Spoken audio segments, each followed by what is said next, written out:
أعوذ بالله من الشيطان الرجيم بسم الله الرحمن الرحيم والصلاة والسلام على سيدنا محمد وعلى آله وصحبه أجمعين والسلام عليكم ورحمة الله وبركاته. Frères et sœurs, assalamu alaikum wa rahmatullahi wa barakatuhu. J'espère que vous allez tous et toutes bien. Alors on se retrouve en ce jour de jeudi 16 juin 19h25 de l'année 2016 afin d'apporter un petit commentaire à cette vidéo que vous avez face à vous et qui s'intitule rendons nos enfants intelligents, réalisé par Hassan et Hussein. Écoutons ce petit passage. Yahya ibn Ya'ish, ils ont dit de lui qu'il n'a jamais mangé avec sa main. Pas parce qu'il était manchot, c'est parce qu'il ne s'arrêtait jamais de lire. Vous allez dire, il fait comment alors pour manger? Il y avait sa sœur qui n'était pas mariée, qui vivait avec lui, qui s'occupait de lui, et au moment du repas, elle lui mettait dans la bouche la nourriture avec une cuillère, comme un bébé. C'est comme une maman nourrit son bébé. C'est-à-dire qu'il ne voulait pas perdre de temps à table. Il faisait deux choses en même temps. Il lisait et sa sœur lui donnait à manger, comme un bébé. C'est beau, non, vous ne trouvez pas? Voilà. Alors il nous a raconté une histoire fort extraordinaire d'un certain Yahya ibn Ma'ish qui aimait tellement la lecture à un point tellement extraordinaire que celui-ci continuait à lire pendant que sa propre sœur lui donnait à manger comme un bébé. Vous voyez, quand vous donnez des pots à un bébé, c'est pareil. Lui, il s'arrêtait pas de lire et sa sœur lui donnait à manger comme un bébé. Et il trouve ça beau. Hein. Il a dit c'est impressionnant, c'est beau, c'est magnifique. Il en est tout retourné. Alors, en fait, on a affaire en la personne de ce Yahya ibn Ma'ish à quelqu'un qui est mieux qu'un prophète, en fait.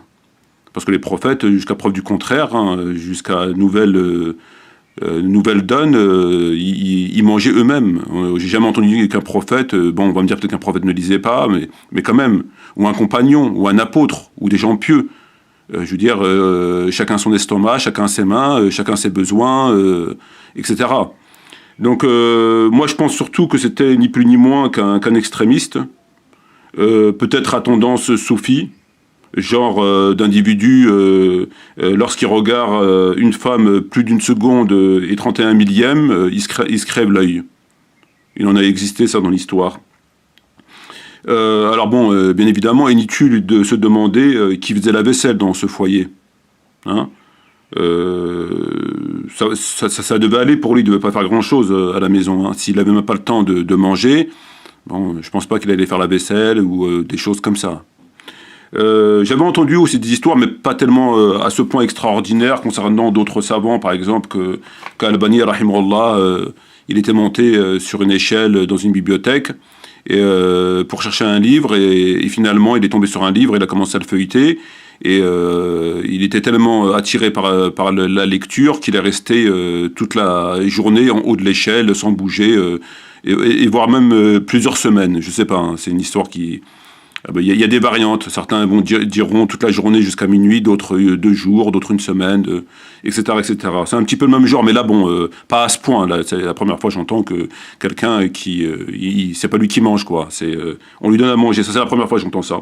Mais le plus choquant dans ces histoires-là, c'est que ce genre de pitre, il trouve ça extraordinaire, quoi. Ça lui plaît, quoi. Alors que bien évidemment, on est face à un cas, c'est un extrémiste individu. Je veux dire, la question ne se pose même pas, il n'en existait à l'époque du prophète, et le prophète, même pas à ce point. C'est-à-dire des gens qui voulaient s'accrocher pour prier toute la nuit, etc. Le prophète a radicalement et directement, sans aucune ambiguïté, condamné ce comportement, en leur disant que vous devez dormir, vous devez... voilà, je veux dire... donc ça a été... Mais là, il a mis encore la barre plus haute avec son Yahya ibn Ma'ish. Mais bon... Il prend... Donc, en fait, moi aussi, je connais un savant, mais lui, il mange directement les pages. Ouais, il lit pas le livre. Il mange directement les pages du livre, pour mieux apprendre. C'est impressionnant, hein. Ouais, c'est vraiment... il mange directement les pages, lui, il se prend pas la tête, il il mange les pages, en fait. Et j'en connais un autre, par contre, un autre grand savant, lui, s'est carrément attaché à un toilette sur lui. Comme il voulait pas perdre de temps pour aller aux toilettes faire ses besoins, et ça lui prenait trop de temps, le temps de se déplacer de tel à tel endroit, il s'est carrément attaché à un toilette sur lui. Comme ça, il perdait pas de temps, tu vois. Ouais. Et en fait, j'en connais aussi un autre, mais lui, c'est vraiment un très très grand savant. C'est vraiment un très très grand savant. Et d'ailleurs, c'est peut-être même le maître de Yahya ibn Ma'ish. C'est peut-être même son maître. Hein. C'est pas impossible. Hein. Il faudrait que je fasse des recoupements et des analyses des textes, mais c'est peut-être son maître. En fait, lui, c'est pas sa sœur, mais c'est sa femme. Elle mangeait à sa place.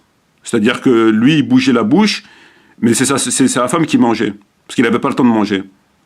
Donc c'est sa femme qui mangeait à sa place, lui il bougeait juste la bouche. Mais c'est peut-être son maître. Hein. Et un autre, en fait, c'est son fils. Il allait faire les besoins dans les toilettes à sa place. C'est impressionnant, hein. Ouais, il allait carrément dans les toilettes et il faisait les besoins à la place du savant. Et d'ailleurs, il y en a un autre, si ma mémoire est bonne, et c'est d'ailleurs peut-être le shir de tous ces shirs, de tous ces chouyours. Lui, en fait, c'est son chat qui respirait à sa place. Son chat, il respirait à sa place. Comme il n'avait pas le temps de respirer, c'était son chat qui respirait à sa place. Voilà. Voilà. Pendant qu'on y est, pourquoi pas. Pendant qu'on y est, pourquoi pas. Donc voilà où on en est. On a les prédicateurs qu'on mérite. Hein. En dehors du fait qu'ils sont complètement ignorants et profondément fourbes, ils sont aussi de véritables pitres. Parce qu'il est bien évident que ce genre de comportement n'a rien à voir avec l'islam. Je veux dire, on a des textes très clairs sur ce truc. Quand tu vas faire tes besoins, tu vas le faire tout seul. Tu ne vas pas dire à quelqu'un de te tenir de la baguette parce que tu n'as pas le temps, il faut que tu lises. Enfin, bon. Bref. Donc voilà, c'est une petite réaction par rapport à cet extrait. Je suis tombé sur cet extrait vraiment de façon fortuite. Et voilà. Donc, pour terminer, comme je vois qu'il me reste 2 minutes, je crois. Je voulais simplement dire que concernant mes pages Facebook, elles ont sauté toutes les deux, toutes les 3. J'en avais 3, Maître Mati Mamar, Nordine, Mati et ma page professionnelle. Donc elles ont sauté les 3, je ne sais pas pourquoi. Peut-être une vidéo que j'ai visionnée, comment envoyer. Je ne suis d'ailleurs pas le seul. Je ne rouvrirai pas de page parce que déjà je voulais partir et là ça tombe bien, comme ça je m'en vais. Ensuite, je voulais passer un message à un frère, parce que ce frère m'avait demandé Tafsir de Tabari, et malheureusement, son adresse est restée en MP, en fait.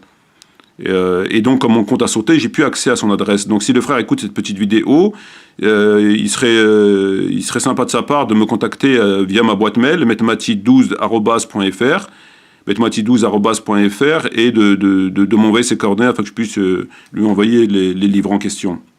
Voilà.